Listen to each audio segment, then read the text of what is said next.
Hey everyone, welcome to What I Watched in February. If you didn't already figure it out, today I'm going through every movie and TV show I watched last month. I already have 21 films/TV shows to go through, so let's skip the generic reminder section in my videos because you already know it's my opinion, so let's just get right into it. Showtime. I started off the month by watching Groundhog Day on, wouldn't you know, Groundhog Day. While there may be films I like better on this list, I don't think I could have started off the month better. This film was so funny, and I'm probably not the first person you've heard that from.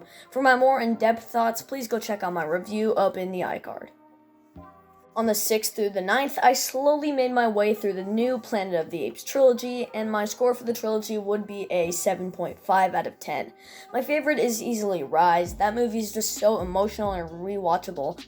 My least favorite would have to be Dawn, leaving War to go right in the middle. War is still a really good movie, and Caesar's death scene would probably be my favorite scene in the entire trilogy. All three of the films have at least some good in them, and even though I think this trilogy is really good, I find it a bit overrated because I wouldn't call it one of the best trilogies ever made.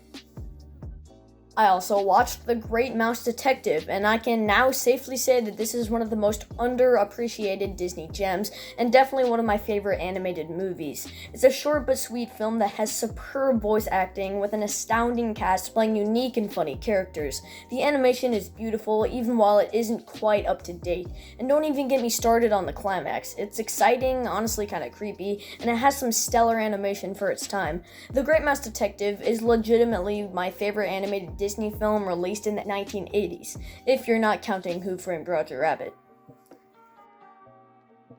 Since I watched Groundhog Day, I figured I might as well watch Edge of Tomorrow. The film was made in such a unique way that could have made it really bad, but awesome sci-fi action combined with Tom Cruise and a Groundhog Day-esque plot does more than enough to make it cool. It's pretty much a sci-fi war version of Groundhog Day, and for some reason it works really well. It was well written, well acted, well special effects, and I kind of started to get a little bit lost towards the end, which prevented it from getting a higher rating, but once again, I still really enjoyed this film. Sure, there are better time travel films and war films, but this is still a perfect example of when risk-taking actually worked. The next day, I watched Venom, and honestly, it's one of the most controversial films I've ever seen. Some people love it, some people hate it, but I just like it. Nothing more, nothing less. The acting was all good, the special effects were phenomenal, and the action blew me away. It's enjoyable, but objectively speaking, it's not a very good film. The script is unbelievably messy, and I can't even figure out what tone or genre the film is going for. Is it a horror film, comedy, romance? I can't figure it out. I still really like this film, despite the numerous problems I have with it. I just think it's dumb fun, and that's all it is to me. On the 13th, I watched The Patriot, and no joke, it's probably the saddest film I've ever seen. Just think about what Benjamin had to go through. His wife died, his son died, his other son died, his other son's wife died, and his house got burned down. All the performances were phenomenal, but of course the standouts were Heath Ledger's and Mel Gibson's. Mel Gibson was a very emotional actor in this and delivered every line more than perfectly. It's kind of sad that Heath Ledger is praised mostly for his role as the Joker in The Dark Knight, because he killed it in this, no pun intended. I wouldn't be lying if I said sometimes this film was almost, scary. Everything the British do is evil. Evil. Colonel William Tabington is one of the cruelest antagonists ever put to screen. He's more evil than Darth Vader. Jason Isaacs did an amazing job being an unlikable villain. The reason this film is almost scary is because this stuff actually happened in real life during the Revolutionary War. It's hard to think about.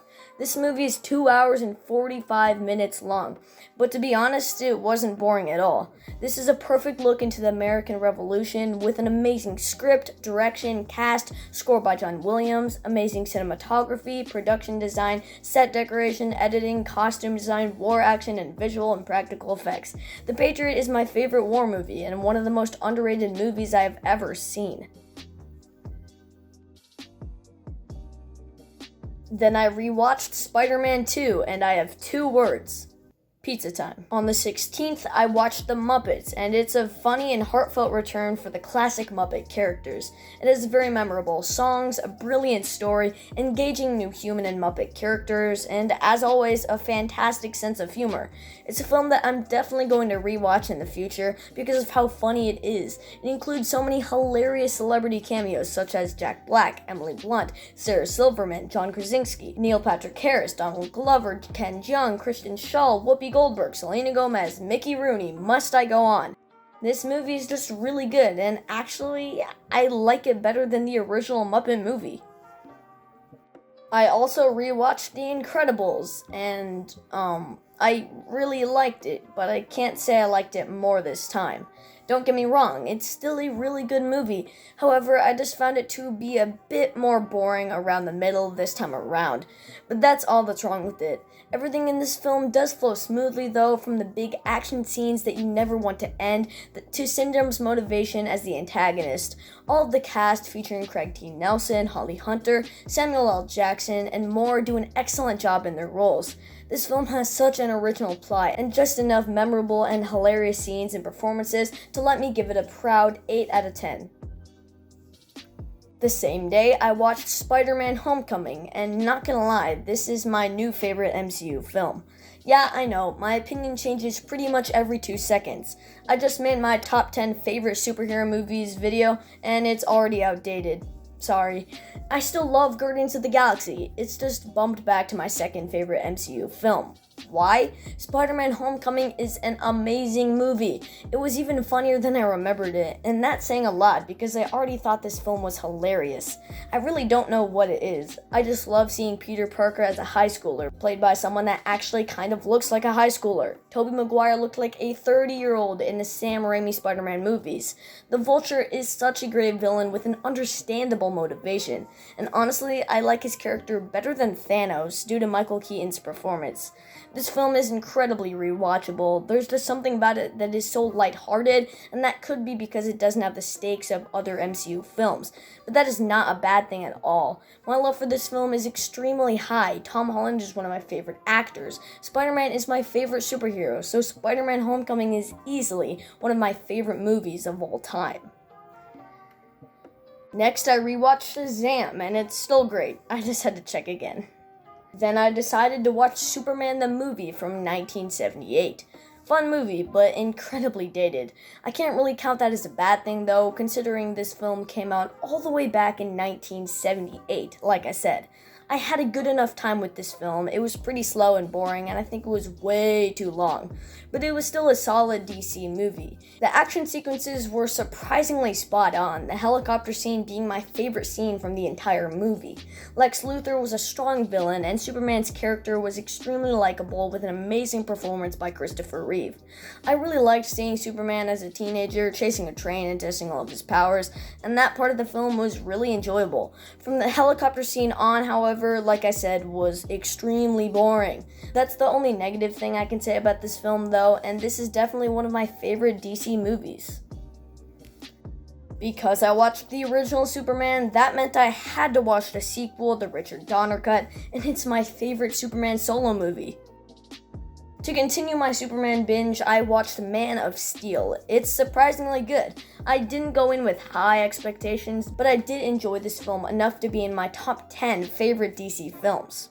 After that, I watched The Prestige for the first time. For me, this film was more thought-provoking than Inception. The plot twist was just absolutely crazy, and the cast was magnificent. It included some huge names in cinema, and surprisingly, a lot of superheroes. It was pretty much Batman and Black Widow going against Wolverine and Alfred by collecting real magic from Jareth the Goblin King and his partner Caesar from Planet of the Apes to become the greatest showman. Yes, you heard me correctly. I just absolutely loved this film, and as of now, it's my favorite Christopher Nolan movie. Whoever hasn't seen this film and loves other Nolan films, you need to watch this film ASAP. On the 26th, I switched things up by watching Fantastic Mr. Fox. The first time I watched this film, I thought it was okay. The second time I watched this film, I thought it was bad. But third time's the charm, because this time watching, I absolutely loved it. I really don't know what it is. I just went in open-minded this time, and let me tell you, I was pleasantly surprised. From an animation standpoint, this film is visually beautiful and has some of the best stop-motion animation I have ever seen. This film also has one of the best casts in an animated movie. It stars George Clooney, Bill Murray, Meryl Streep, Owen Wilson, William Dafoe, and Michael Gambon. If you're saying you didn't like the performances in this film, you're probably lying. Don't ask me how I went from hating to loving this film. I simply just think it's amazing and cannot recommend it enough. On the 27th, I watched Tom and Jerry, and I have a question. What is with the annoying pop music in kids' movies? There is literally no score in this film. They just play countless pop songs after pop songs. The more I think about Fantastic Mr. Fox, the more I love it. The more I think about Tom and Jerry, the more I hate it. I don't want to say anything else, and I'm tired of thinking about this bad movie. I ended the month by watching Enchanted the same day as Tom and Jerry, and boy am I glad I watched this film after Tom and Jerry so I could get the bad taste out of my mouth. This film is pretty much just the princess version of Elf starring Amy Adams. The music in this film is actually really good, and this is one of Disney's most original films. I'm kind of worried about the upcoming sequel, Disenchanted, but if it's as funny and great as Enchanted, it'll be really good.